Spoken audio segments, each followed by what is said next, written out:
नहमदहु व नुसल्ली अला रसूलिहिल करीम अम्मा बाद फ़ाऊज़ु बिल्लाहि मिनश्शैतानिर्रजीम बिस्मिल्लाहिर्रहमानिर्रहीम।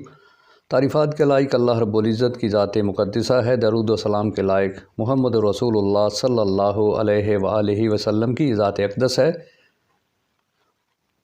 जमल के अफ़साने को वाक़या को लेकर आगे बढ़ते हैं।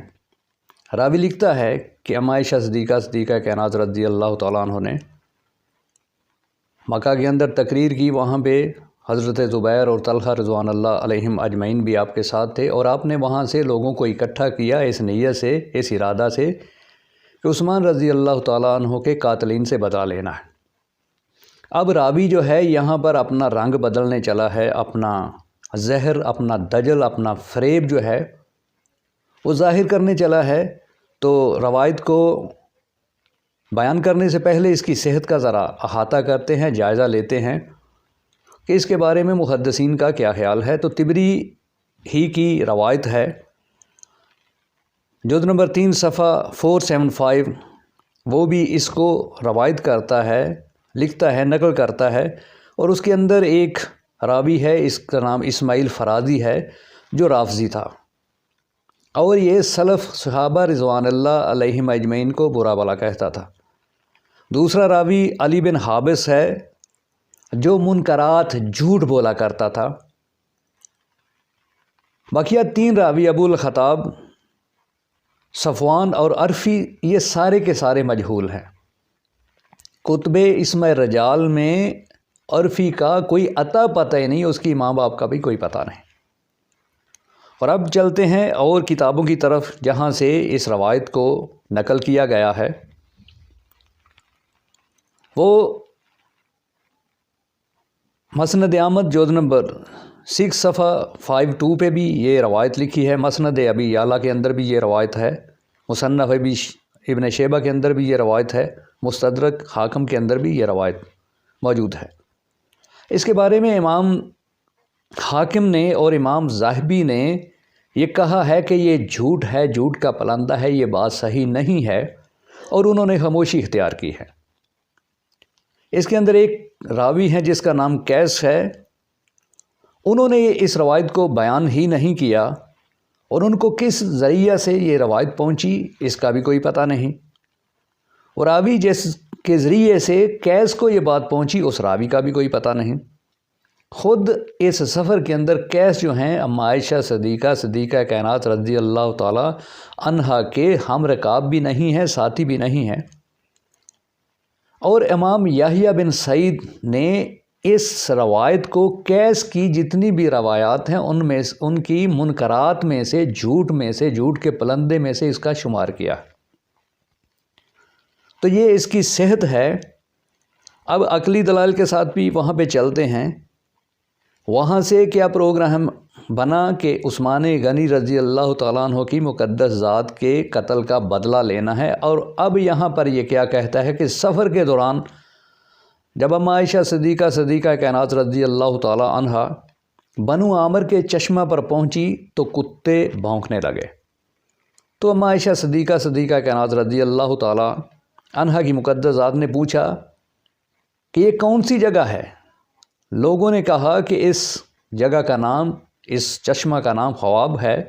तो हज़रत आयशा सिद्दीक़ा ताहिरा मुताहिरा रज़ी अल्लाह तआला अन्हा ने फरमाया कि मेरा ये ख्याल है कि मैं यहाँ से वापस चली जाऊँ। तो लोगों ने कहा कि नहीं, आप चलें, हो सकता है कि आपके जाने से 2 ग्रोहों में सुलह हो जाए। अब यहाँ पर कितनी बड़ी ये दजल और फ़रेब, ये डंडी मार रहा है। पीछे बात कौन सी है, किसास की बात है। और यहाँ ये बात, ये ड्रामा, अपना फसाद, अपना डंग, अपना जहर यहाँ पर ये घोलने जा रहा है कि सुलह हो जाए। किन में सुलह हो जाए? ये तो किसास के लिए जा रहे हैं, बदला लेने के लिए जा रहे हैं। वहाँ सुलह किससे करनी है? तो ये इसका फ़रेब है, ये इसका दजल है, ये इसका झूठ है जो इसने बयान किया है। और उसके बाद अम्मा आयशा सिद्दीक़ा कायनात ताहिरा मुताहिरा रज़ी अल्लाह तआला अन्हा क्या फरमाती हैं कि एक दिन पैगम्बर अलैहिस्सलातु वस्सलाम ने अपनी बीवियों से फरमाया था, तुम में से वो कौन है जिस पर ख्वाब के कुत्ते भौंकेंगे। तो ये वो रवायत है जिस रवायत को लेकर آج بہت سارے لوگ جو ہیں وہ اپنی زبان درازی کرتے ہیں، تو آئیے آگے بات کو لے کر چلتے ہیں۔ حضرت عبداللہ بن زبیر رضی اللہ تعالیٰ عنہ وہ کیا کہتے ہیں، یہ طبری ہے، جزء نمبر 3 ہے، صفحہ 485 ہے، کہ خواب کا چشمہ کوئی چشمہ ہے ہی نہیں۔ اب کرو بات۔ اس کے بعد حضرت طلحہ اور حضرت زبیر رضی اللہ تعالیٰ عنہ قسم کھا کر کہتے ہیں، یہ مروج الذہب المسعودی جزء نمبر 2 صفحہ 358 پہ وہ لکھتے ہیں کہ یہ دونوں عشرہ مبشرہ صحابی قسم کھا کر کہتے ہیں کہ خواب کا چشمہ کوئی چشمہ ہے ہی نہیں، اور ان کی اس بات کی 50 لوگوں نے گواہی دی۔ تو اگر آپ اس بات کو لے رہے ہیں تو اس بات کو بھی لیجئے۔ تو یہاں ایک بات جو ہے وہ بہت غور طلب ہے کہ پیغمبر علیہ الصلوۃ والسلام نے فرمایا کہ اس بات کو لیجئے جو حق ہے، جو سچ ہے، جس میں شک پیدا ہو جائے وہ جھوٹ ہے۔ یہ تو ویسے ہی جھوٹ ہے، یہ تو جھوٹ کا پلندہ ہے، یہ گھڑی ہوئی بات ہے، یہ افسانہ ہے۔ کبھی کہتا ہے کہ قصاص کے لیے نکلی، کبھی کہتا ہے کہ شاید آپ کی وجہ سے ان لوگوں کے 2 گروہوں کے درمیان صلح ہو جائے۔ تو یہاں پر ہی کتنا بڑا تضاد ہے، سمجھنے کے لیے تو اتنی بات ہی کافی ہے، لیکن جب نفرت پیدا ہو جائے تو پھر آنکھیں اندھی ہو جاتی ہیں، کان بہرے ہو جاتے ہیں، دل جو ہیں وہ مردہ ہو جاتے ہیں۔ تو دلوں کو مردہ ہونے سے بچائیے، یہ بہت بڑا ستم ہے، بہت بڑا ظلم ہے کہ ان لوگوں کی باتوں میں آ کر آپ کی زبانیں ان مقدس ہستیوں پر چلتی ہیں، تو یہ آپ کے لیے اچھا نہیں ہے۔ بات کی سمجھ آئے تو ہاں ضرور کیجئے گا، یہیں سے لے کر بات کو آگے بڑھیں گے۔ اپنے لیے اور آپ سب دوستوں، بزرگوں اور ساتھیوں کے لیے بھی اللہ رب العزت سے دعا ہے کہ اللہ تبارک و تعالی ہم سب کو اس طرح کے دجل، فریب، دھوکے بازوں سے بچنے کی توفیق عطا فرمائے۔ وآخر دعوانا ان الحمد للہ رب العالمین۔